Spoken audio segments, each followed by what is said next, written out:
We resolved our head gasket thickness issue, and we're ready to put the motor back together. But before we do, I just want to take a quick second and explain what all happened there. So this motor's been rebuilt, and the heads were shaved, and the deck was also milled down. The head gaskets are like 24 thousandths thicker than even the LS9 7-layer head gaskets at 0.055. These were like 0.074 or somewhere in there. And they just have one layer on each side and then a really thick middle core. And while that will take up the space of the milling, for us, that's bad, right? We want the MLS gasket because we want the many different layers all bent up in a special way so it has a little bit of a springiness to it so it can tolerate the heavy boost that we're going to apply to it. These gaskets, we don't need. They're junk. And we can use our Brian Tooley Racing gaskets. I got a tool just for measuring this. This is a deck bridge. And it's magnetic, which is nice. And let me reposition the camera. I'll show you exactly how we use this. I have this gauge set so that it makes a full revolution.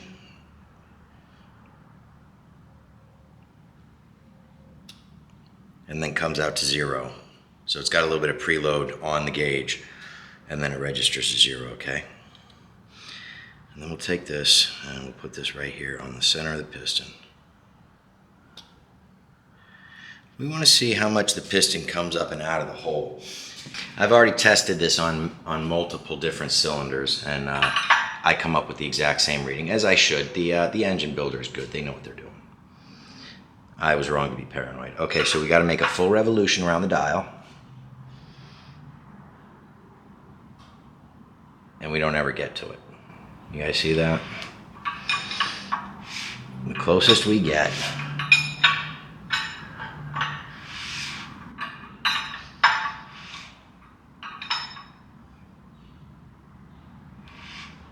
is like 20. If we want to say it's a little bit less than 20, then okay, we can say it's a little bit less than 20. Like we can say it's 15 or 16, but that's all we get out of it. And then we start coming back down. So the pistons don't ever come up and stick out of the hole. They're probably like 15 thousandths or so below the hole. And that's perfect. Our BTR head gaskets are 0.055 crush depth, and that's plenty of quench or squish. And people shave up to 30 thousandths off of the heads just to get better compression. So we're fine, we're golden. And I've also had this tool down here on the blower end like this, and I've had it up here on the top end like this, and I've tried to wiggle them around and made sure that we're good, and we are good and golden. So we're ready to go back together. These Brian Tooley Racing head gaskets are awesome. They're 7 layers.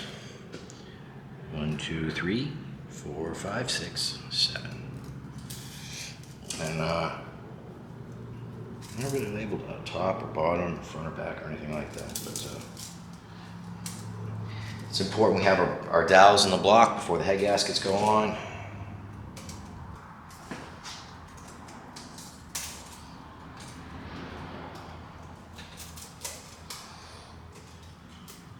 The bottom surface of the heads needs to be clean and free from debris. As we've already discussed, our heads are not ambidextrous, because they have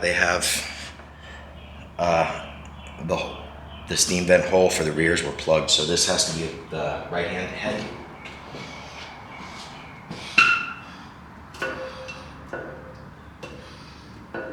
I'm always afraid of something happening, so I just put one bolt to hold it in place. One or 2 threads. And this is the left hand head.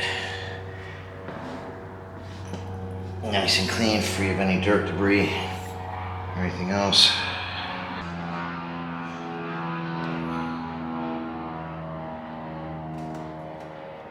And we'll just chalk that 20 thousandths, 24 thousandths difference between the heads and the head gaskets up to higher compression. The LY5 5.3 was making 9.9 to 1. The LMF was 9.6 to 1, so we've regained our compression. The bolts going on this are not just ARP, they're, see that? They're ARP 2000. They're bolts and not studs, but they're the stronger bolts. We like using the stud kits for aluminum blocks, but for the steel blocks, it's steel threads going into steel threads. I know some people swear by the studs, and they are expensive. I guess if you got the money for it, then you go right on ahead, but these ones work just fine. To use the ARP hardware, there's two sides of each washer. There's a mesh side. I don't know if you guys can see that. There's a mesh side,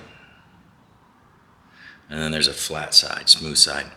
We want the mesh side of the bolt to be facing the head material, to be facing down.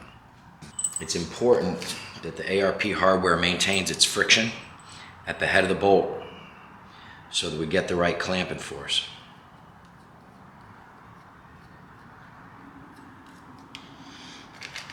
There's some bad reviews on Summit Racing for some of the regular ARP head bolts because they didn't have this mesh on one side, and I guess people were over torquing them because they weren't hitting their torque numbers right. And there's a couple of complaints about these bolts stretching and doing this and that. And so I think ARP gives revised torque specs or something like that for whether or not you have the smooth washers or these washers. But with the ARP 2000 hardware, there are only these washers that came with it. So you just got to make sure they're facing the right way and everything is good. These bolts let you clamp down to I think 90 foot-pounds. And I know I didn't show it on this video because this is all new stuff. It's a fresh rebuild. There's no coolant or any fluids that have been really run through this. And it's spent a great deal of time upside down while I was dressing the pan and getting the pan put on. But it's very important that we blow out all of our head bolt holes before we start putting bolts in them, because liquids do not compress. And if the threads don't let go, a chunk of the block might actually blow out as you torque down the head bolts. But no matter what, good things cannot happen from it. So, you know. I also got the hex bolts. There's hex bolts and 12-point bolts, and I hate my 12-point sockets. I'm sure they probably grab better. They grab on more different sides or something. I don't know. I'm a 6-point kind of guy. There is still a chamfer in the center of the bolt on one side, and that chamfer is supposed to go towards the head of the bolt. And that's the same thing on all of the bolts that went into the block. There was a chamfer on the smooth side. ARP does not want any oil or anything on the head in between the washer and the head or the washer and the ARP bolt. They really, really want to have that friction so that we know we're hitting an accurate torque reading.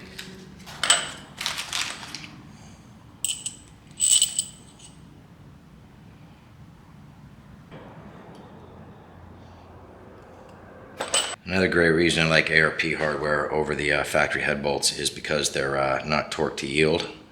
You torque them down, all steps are torqued down to a certain foot-pound rating. And when you're done, you can go back over them as many times as you want. You don't make one final stretch and then there's no way of rechecking that. You know, with the ARP, you can go over all of them and then start back at the center and go over all of them again. Hell, you can take the valve covers off 6 months down the road and check your torque.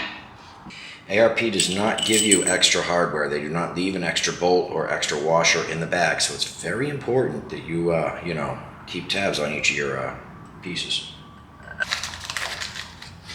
I only wish I could find ARP 2000 header bolts. I can find ARP 8740, but I can't find ARP 2000 header bolts. And I really wish I could find ARP 2000 header bolts.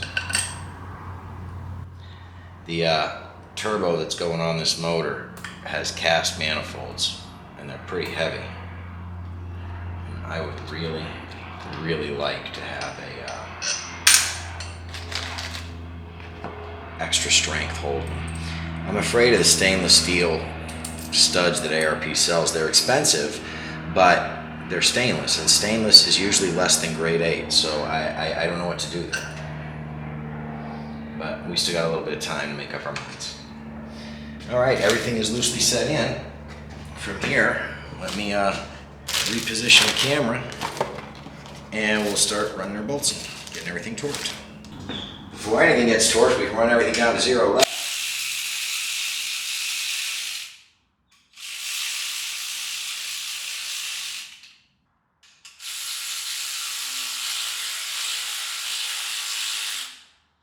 These ARP head bolts get torqued in 3 easy steps for the bigger M11 bolts. They get torqued to first 30 foot-pounds in sequence, then 60, and then 90. As I said before, when we're tightening a head, we're supposed to start in the center and then grow out in a spiral. So we're applying the load this way.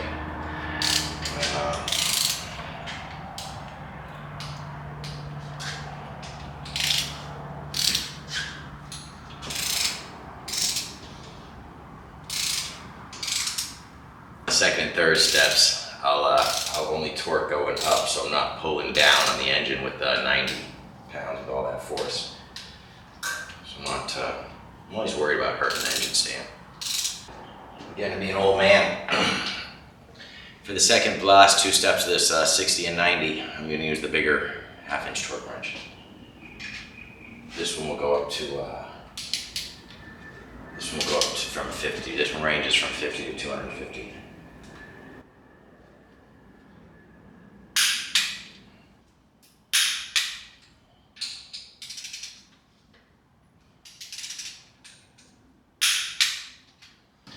Now comes the last step, 90.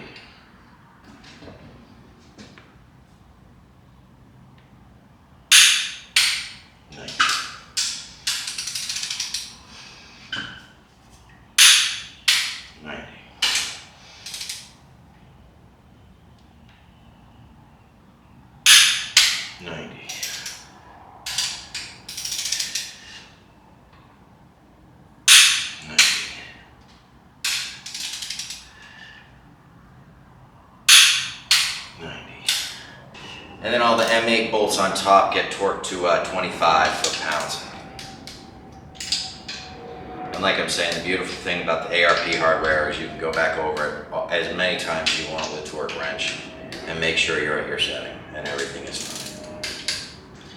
Now that our heads are completely torqued down and everything's good and great, the next thing we need to do is start getting our valvetrain together. We have a new set of Texas Speed push rods. Still in the bag. Lucas oil. I'll just pour some Lucas oil right over all the push rods while they're in the bag. I'm not trying to fill the bag, I'm just trying to get the ends of the push rods nice and wet. As I take them out, they'll go that end down.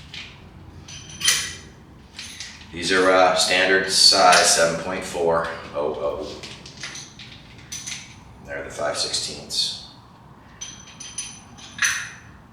80.080 wall thickness.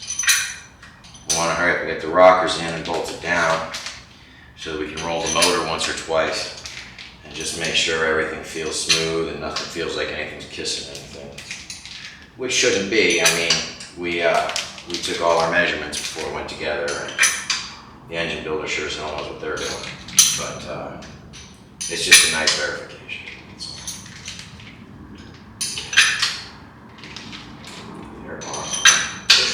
Now let's get the rockers. These are not trunnions, but it's low lift. It's only 550 lift.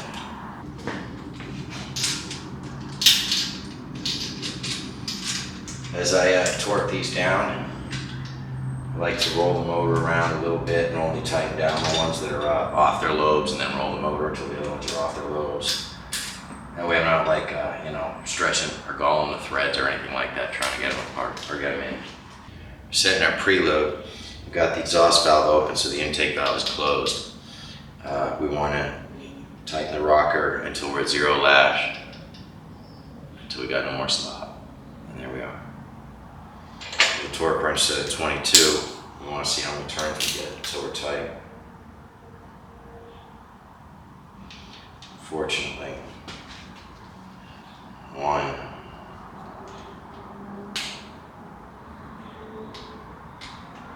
I get 2 full turns out of each of the rockers. It's not bad, but I like 1.5 to 1 3/4. But I think anything under 2.5, and you don't need to change your push rod length. I think 2.5 or more, and you need to change your push rod length. All the rockers are torqued down to 22 foot-pounds.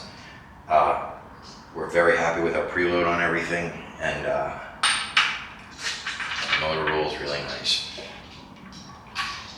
Nothing binds, nothing feels like it's getting tight. Rolls nice.